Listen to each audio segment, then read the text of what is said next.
শৃংখল চলিহাক অসমৰ পৰা খেদিব মিয়াই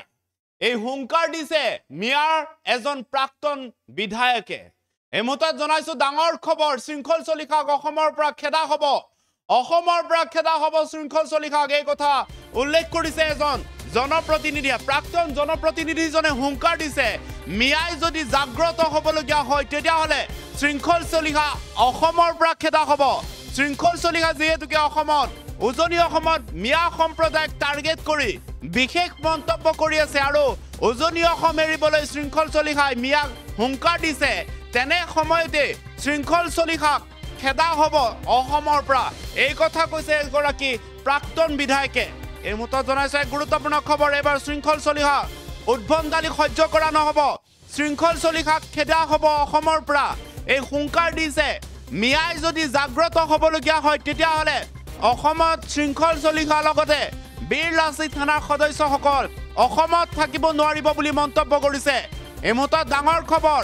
শৃংখল চলিহাক অসমৰ পৰা খেদিব মিয়াই এই হুংকাৰ দিছে এগৰাকী প্ৰাক্তন বিধায়কে এই মুহূৰ্তত ডাঙৰ খবৰ আহিছে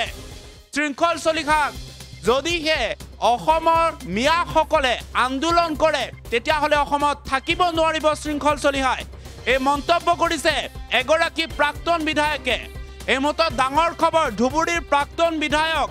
ৰসুল হক বাহাদুৰে এক মন্তব্য কৰিছে যে মিয়াসকল যদি জাগ্ৰত হয় তেতিয়াহ'লে অসমত শৃংখল চলিহা থাকিব নোৱাৰিব বীৰ লাচিত থানা থাকিব নোৱাৰিব তেনেধৰণৰ মন্তব্য কৰিছে আনফালে উজনি অসমত যদিহে মিয়াই বজাৰ বা পেটৰ তাৰণাতহে উজনি অসমত মিয়াসকল বসবাস কৰি আছে কোনো কাৰণত পেটৰ তাৰণাত থাকিহে মিয়াসকল উজনি অসমত থাকে এই মন্তব্য কৰিছে উজনি অসমৰ পৰা যদি মিয়া এজনো খেদিবলগীয়া হয় বা উজনি অসমৰ এৰে তেতিয়াহ'লে শৃংখল চলিহাই অসম এৰিব লাগিব শৃংখল চলিহাক অসমৰ পৰা খেদা হ'ব মিয়াই আন্দোলন কৰিলে কিন্তু বেয়া হ'ব নামনি অসমক ভাগ ভাগ কৰা হ'ব এই কথা দিছে এই হুংকাৰ দিছে ধুবুৰীৰ এগৰাকী প্ৰাক্তন বিধায়কে লগতে কৈছে মিয়াই যদি আন্দোলন কৰিবলৈ হয় তেতিয়াহ'লে অসমত শৃংখল চলিহা থাকিব নোৱাৰিব শৃংখল চলিহাই যিদৰে উজনি অসমত মিয়া খেদা অভিযান আৰম্ভ কৰিছে বা মিয়া খেদাৰ যি পৰিকল্পনা কৰিছে সেই যদি পৰিকল্পনা আৰু বৰ্তি থাকে যদি এনেধৰণে চলি থাকে তেতিয়াহ'লে শৃংখল চলিহাক অসমৰ পৰা বিতাড়িত কৰা হ'ব শৃংখল চলিহাক অসমৰ পৰা খেদা হ'ব মিয়া যি ধৰণে উগ্ৰমূৰ্তি ধৰিব ৰক্ষা নাপাব মিয়া স্বায়ত্তশাসিত পৰিষদৰ লোকে যদি আন্দোলন কৰিবলৈ হয় তেতিয়াহ'লে শৃংখল চলিহা অসমত থাকিব নোৱাৰিব শৃংখল চলিহা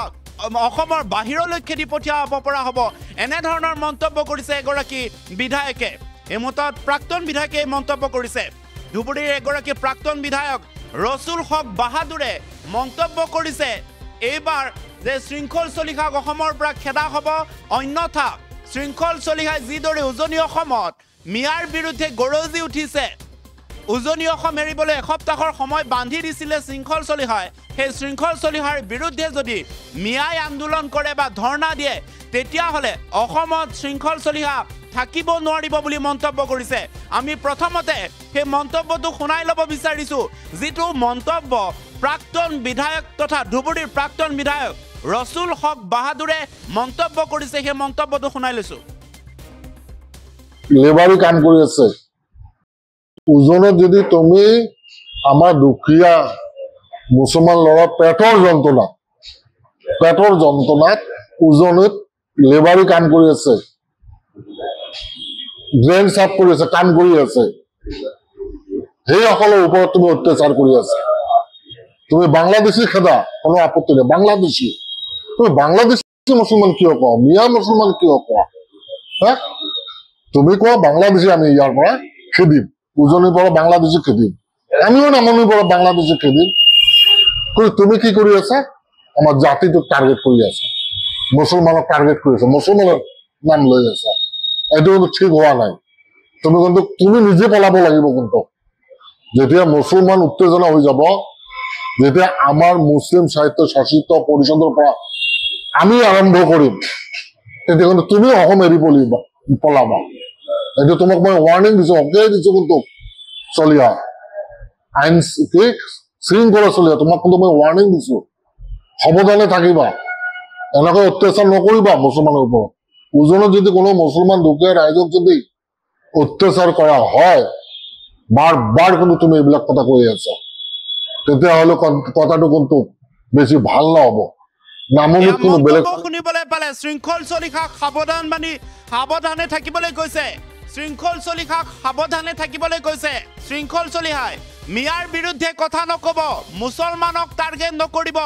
এই মন্তব্য কৰিছে এগৰাকী ধুবুৰীৰ প্ৰাক্তন বিধায়ক ৰসুল হক বাহাদুৰে AIUDFৰ বৰ্তমানৰ নেতাগৰাকীয়ে শৃংখল চলিহাক সকিয়নি দিছে উদ্ভণ্ডালি নচলাব শৃংখল চলিহা উজনি অসমে নহয় কেৱল সমগ্ৰ অসম এৰিব লাগিব যদিহে মিয়াই অসমত আন্দোলন কৰিবলৈ হয় মিয়া স্বায়ত্তশাসিত পৰিষদে যদি অসমত আন্দোলন কৰিবলৈ হয় তেতিয়াহ'লে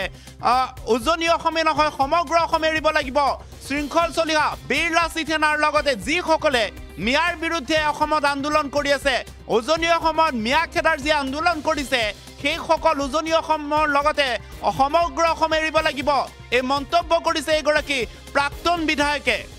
আমি জনাই আছো শৃংখল চলিহা উজনি অসম এৰিব লাগিব নেকি বা শৃংখল চলিহাক অসম এৰা হ'ব এই মন্তব্য কৰিছে যদিহে শৃংখল চলিহাই আৰু উত্তেজিত মন্তব্য কৰে তেতিয়াহ'লে অসমত থাকিবলৈ দিয়া নহ'ব শৃংখল চলিহাক এই মন্তব্য কৰিছে এগৰাকী প্ৰাক্তন বিধায়কে ধুবুৰীৰ প্ৰাক্তন বিধায়ক ৰসুল হক বাহাদুৰে কৈছে যদিহে আগন্তুক সময়ত বা আগন্তুক দিনত অধিক উত্তেজনাপূৰ্ণ মন্তব্য কৰে তেতিয়াহ'লে শৃংখল চলিহাক অসমৰ পৰা খেদা হ'ব শৃংখল চলিহা অসমৰ পৰা বাহিৰ হ'ব লাগিব লগতে যিসকল বীৰ লাচিত সেনাৰ সদস্য যিসকলে উজনি অসমত মিয়াক অত্যাচাৰ চলাই আছে তেওঁলোকক অসমৰ পৰা বাহিৰ কৰা হ'ব এই হুংকাৰ দিছে এইগৰাকী প্ৰাক্তন বিধায়ক তথা ৰসুল হক বাহাদুৰে পুনৰ সেই মন্তব্য শুনাই ল'ব বিচাৰিছো মুছলমান কিয় কোৱা মিয়া মুছলমান কিয় কোৱা তুমি কোৱা বাংলাদেশী আমি ইয়াৰ পৰা খেদিম উজনিৰ পৰা বাংলাদেশী খেদিম আমিও নামনিৰ পৰা বাংলাদেশী খেদিম তুমি কি কৰি আছা আমাৰ জাতিটোক টাৰ্গেট কৰি আছা মুছলমানক টাৰ্গেট কৰি আছা মুছলমানৰ নাম লৈ আছা এইটো কিন্তু ঠিক হোৱা নাই তুমি নিজে পলাব লাগিব কিন্তু যেতিয়া মুছলমান উত্তেজনা হৈ যাব যেতিয়া আমাৰ মুছলিম সাহিত্য শাসিত পৰিষদৰ পৰা আমি আৰম্ভ কৰিম তেতিয়া কিন্তু তুমি অসম এৰি পলাবা এইটো তোমাক মই ৱাৰ্ণিং দিছো অকেই দিছো কিন্তু চলিয়া আইন শৃংখলা চলিয়া তোমাক কিন্তু মই ৱাৰ্ণিং দিছো সাৱধানে থাকিবা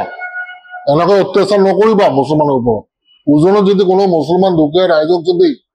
অত্যাচাৰ কৰা হয় বাৰ বাৰ কিন্তু তুমি এইবিলাক কথা কৈ আছা তেতিয়াহ'লে কথাটো কিন্তু বেছি ভাল নহ'ব নামনিত কিন্তু বেলেগ ফালে গুচি যাব দেই আৰু ইয়াৰ দায়িত্ব কিন্তু তুমি হ'বা যিকোনো খবৰৰ বাবে যোগাযোগ কৰক 7099017330 অথবা 7099017390 নম্বৰত